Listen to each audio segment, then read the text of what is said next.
Bienvenidos a Screamfy, el podcast en español que explora los casos más escalofriantes de la historia criminal.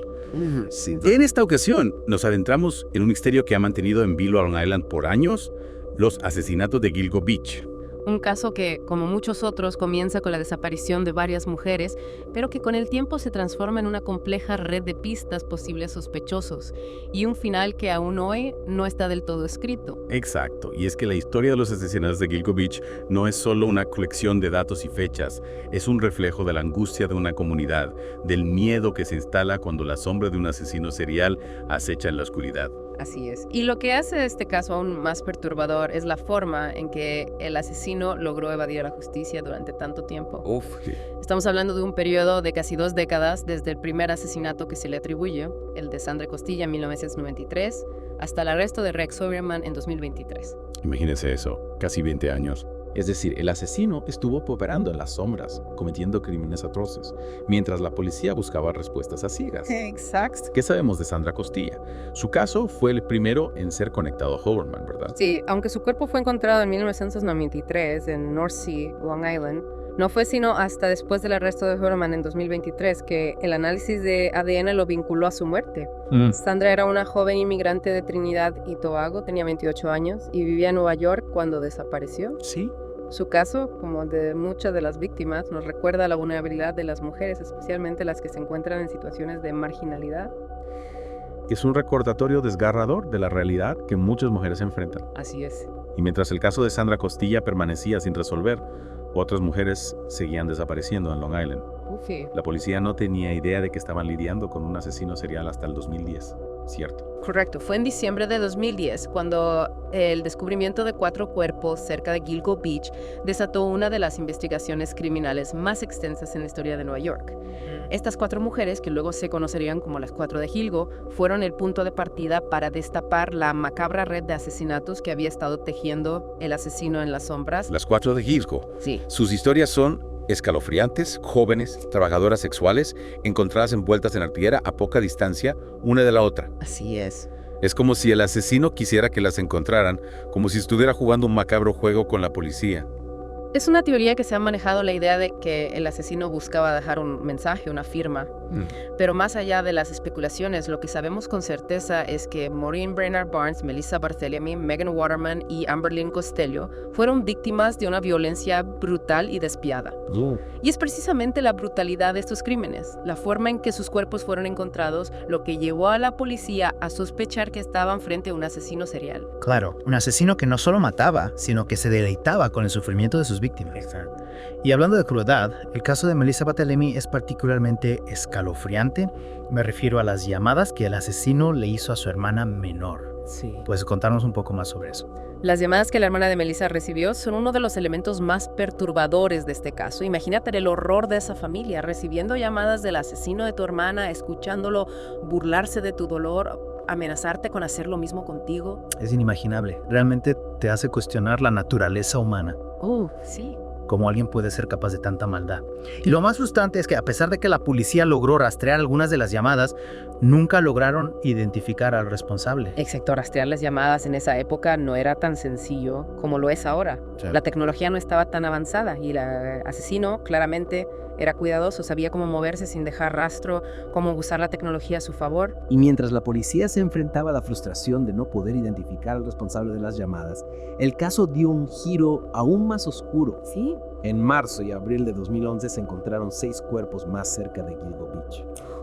Lo que inicialmente se creía que era un caso con 4 víctimas, de repente se convirtió en un rompecabezas con 10 piezas, 10 vidas arrebatadas. Y lo que sorprendió a la policía es que estos nuevos hallazgos parecían ser anteriores a los de las 4 de Gilgo. Algunos incluso datan de principios de la década de 2000. Entre estos nuevos hallazgos se encontraban los restos de Jessica Taylor, Valerie Mack y Karen Bergata.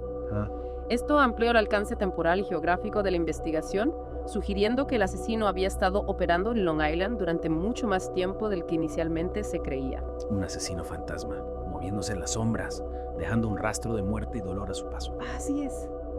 Y con cada nuevo descubrimiento, la pregunta que resonaba en la mente de todos era: ¿cuántas víctimas más hay? ¿Cuántas familias aún esperan respuestas? Esa incertidumbre, esa sensación de que el peligro acecha en cualquier esquina, se apoderó de la comunidad de Long Island. Pues, La gente vivía con miedo, mirando por encima del hombro, preguntándose si el asesino volvería a atacar.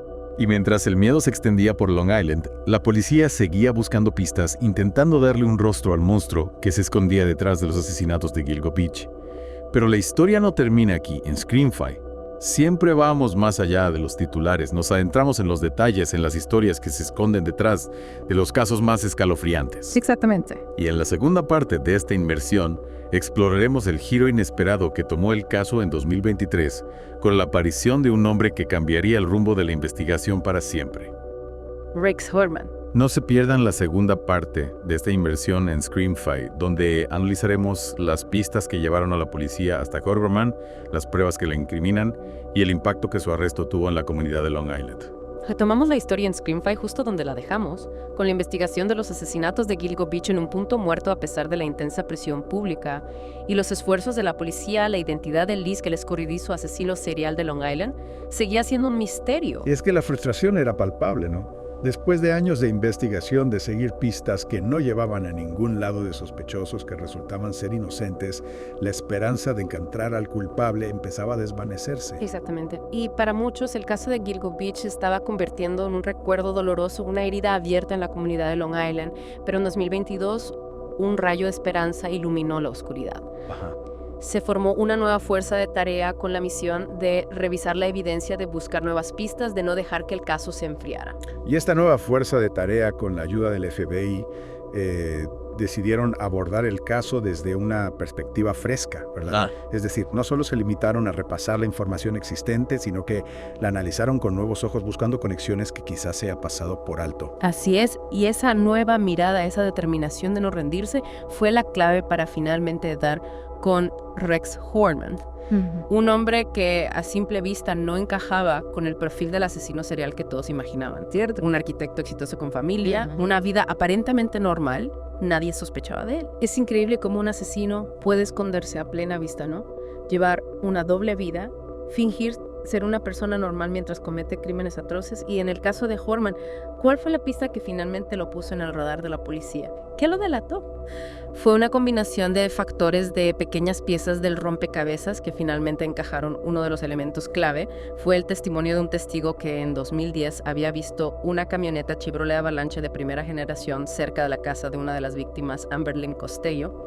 Este detalle, que había estado en los archivos de la policía desde el inicio de la investigación, cobró nueva relevancia cuando la fuerza de tarea se dio cuenta de que Heuermann era dueño de una camioneta que coincidía con la descripción del testigo. O sea que un simple detalle, una camioneta, fue lo que finalmente puso a la policía en la pista de Heuermann.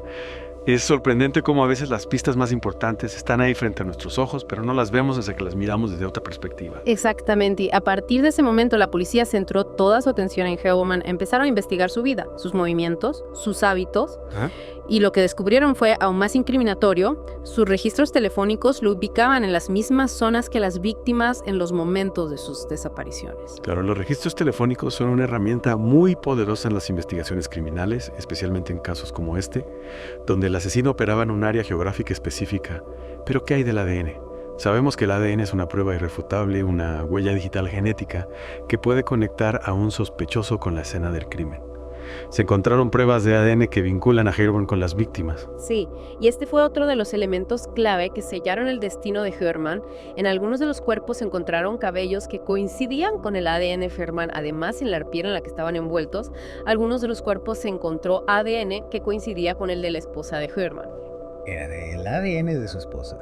Eso significa que ella también estaba involucrada en los crímenes. Esa fue una de las primeras preguntas que se plantearon los investigadores, pero después de analizar la evidencia y los movimientos de la esposa de Heuermann, concluyeron que lo más probable es que su ADN haya llegado a la arpillera de forma indirecta, quizás a través de cabellos transferidos por Heuermann o por algún objeto que él haya manipulado. De hecho, se confirmó que la esposa de Heuermann y sus hijos estaban fuera del estado en los momentos en que se cree que ocurrieron los asesinatos. Entiendo. O sea que tenían la camioneta, los registros telefónicos y las pruebas de ADN, evidencia más que suficiente para arrestarlo, ¿no? Sí, para la policía y la fiscalía. La evidencia contra Heuermann era contundente, y en julio de 2023, después de meses de investigación y vigilancia, Heuermann fue arrestado en su oficina en Manhattan.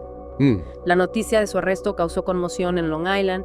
Nadie podía creer que este hombre, un arquitecto exitoso, un padre de familia, fuera el monstruo que había estado aterrorizando a la comunidad durante tantos años. Es que esa es la imagen que muchas veces tenemos de los asesinos seriales. Personas solitarias con problemas mentales evidentes. Sí. Pero Herman rompía con ese estereotipo. Y es lo que lo hacía aún más peligroso, su capacidad de camuflarse, de llevar una doble vida. Exactamente. Y el arresto de Herman nos recuerda que el mal puede esconderse en los lugares más inesperados, que no siempre tiene el rostro que esperamos. Pero el arresto de Herman no fue el final de la historia, sino el comienzo de un nuevo capítulo. Las autoridades no se conformaron con vincularlo a las 4 de Gilgo, sino que profundizaron en la investigación, buscando conexiones con otras víctimas, con otros casos, sin resolver. Y esa búsqueda, la verdad, nos lleva a la siguiente parte de esta inmersión. En Screenfy exploraremos cómo la investigación se expandió después del arresto de Herman, qué nuevas evidencias se encontraron y qué preguntas siguen sin respuesta. Y regresamos a Scream Files, a nuestra profunda inmersión en el caso de los asesinatos de Gilgo Beach. En la parte anterior dejamos la historia con Rex Herman, tras las rejas acusado de ser el autor de las muertes de las 4 de Gilgo. Pero la investigación no se detuvo allí. Exacto, el arresto de Herman fue un gran avance en el caso, pero para los investigadores era solo el comienzo. Había muchas preguntas sin respuesta, muchas víctimas que aún no habían encontrado justicia. Claro, recordemos que además de las 4 de Gilgo, se encontraron otros 6 cuerpos cerca de Gilgo Beach y 3 de ellos, Beach's Baby Dolls, y el hombre asiático, aún no han sido identificados. ¿Se ha logrado algún avance en la identificación de estas víctimas? La policía no ha cesado en sus esfuerzos por identificarlas. Están utilizando técnicas avanzadas de ADN y genealogía forense para intentar encontrar alguna pista que pueda llevar a sus identidades. Es un proceso lento y complejo, pero la esperanza es que algún día podamos darles un nombre a estas víctimas, que sus familias puedan tener un cierre. Es importante que no olvidemos a esas víctimas, que no se conviertan en simples estadísticas. Cada una de ellas tenía una historia, una familia, una vida que les fue arrebatada. Y hablando de familias, ¿qué ha pasado con las familias de las víctimas que sí han sido identificadas? ¿Cómo han reaccionado al arresto de Herman? Para las familias de las víctimas, el arresto de Herman ha sido una mezcla de emociones, alivio, dolor, rabia, esperanza. Por un lado, es un gran paso hacia la justicia, saber que el hombre que presuntamente les arrebató a sus seres queridos está tras las rejas. Pero por otro lado es un recordatorio del horror que vivieron sus hijas, sus hermanas, sus madres. El proceso de sanación para estas familias será largo y difícil. Es un proceso que probablemente nunca termine. La pérdida de un ser querido en circunstancias tan trágicas deja una herida que nunca cierra del todo. ¿Y qué podemos esperar del juicio de Herman? ¿Cuándo se espera que comience y qué estrategia podría utilizar su defensa? El juicio de Herman se espera que sea largo y complejo. La Fiscalía presentará toda la evidencia recopilada, el ADN, los registros telefónicos en la camioneta, los objetos encontrados en su casa. La defensa, por su parte, intentará refutar la evidencia y sembrar la duda en el jurado. Podrían argumentar que el ADN encontrado en la arpillera no prueba que Herman haya estado en contacto directo con los cuerpos, o que los registros telefónicos no son suficientes para ubicarlo en la escena de los crímenes. Es decir, que la defensa intentará desmontar la narrativa de la Fiscalía pieza por pieza. Y hablando de la narrativa de la Fiscalía, ¿qué papel juegan las búsquedas que Herman realizaba en Internet? Recordemos que la policía encontró evidencia de que Herman buscaba información sobre el caso y sobre las familias de las víctimas. Sin duda alguna que es Lauro, esas búsquedas son un elemento incriminatorio. La Fiscalía las utilizará para pintar a Herman como un hombre obsesionado con el caso, que disfrutaba con el dolor que estaba causando la defensa. Por su parte, podría argumentar que esas búsquedas eran simplemente producto de la curiosidad, que Herman seguía el caso como cualquier otro ciudadano. Claro, pero es difícil creer que alguien que no está involucrado en un caso así pase horas buscando información sobre las víctimas, sobre sus familias, sobre las técnicas de investigación de la policía. Es como si Herman estuviera reviviendo sus crímenes a través de Internet, alimentando su obsesión. Es una posibilidad, y la Fiscalía seguramente utilizará ese argumento para convencer al jurado de que Herman no es un simple curioso, sino un asesino calculador y despiadado. Y mientras esperamos el desarrollo del juicio, hay una pregunta que no podemos dejar de hacernos. ¿Es Rex Herman el único responsable de todos los asesinatos de Gilgo Beach? ¿Podría haber otro asesino involucrado, un cómplice quizás? Esa es una de las grandes incógnitas de este caso. La posibilidad de que haya otro asesino o que Herman haya tenido un cómplice no se puede descartar por completo. De hecho, algunos expertos creen que la forma en que algunos de los cuerpos fueron desmembrados, especialmente los de Jessica Taylor y Valerie Mack, podría sugerir la participación de más de una persona. Y no olvidemos que el caso de Shannan Gilbert sigue siendo un misterio. Aunque la policía cree que su muerte fue accidental, su familia insiste en que pudo haber sido asesinada. ¿Podría el juicio de Herman arrojar alguna luz sobre lo que le sucedió a Shanann? Es posible que durante el juicio salgan a la luz nuevas pruebas o testimonios que puedan aportar alguna pista sobre la muerte de Shanann. Quizás Herman, en un intento de reducir su condena, decida confesar otros crímenes o revelar información que hasta ahora ha mantenido en secreto. Sería un giro inesperado, pero en este caso nada nos sorprendería. Y mientras esperamos el desenlace de esta historia en Screamfy, seguiremos de cerca el juicio de Rex Herman, analizando cada detalle, cada pista, cada testimonio, con la esperanza de que algún día se haga justicia para todas las víctimas de Gilgo Beach. Y con esta reflexión llegamos al final de nuestra profunda inmersión en el caso de los asesinatos de Gilgo Beach, un caso complejo y lleno de giros inesperados que nos ha llevado por un laberinto de dolor e incertidumbre. Y búsqueda de la verdad, esperamos que este episodio de Screamfy les haya dado una visión más completa de este caso y que les haya hecho reflexionar sobre la importancia de la justicia y la memoria. Hasta la próxima en Screamfy.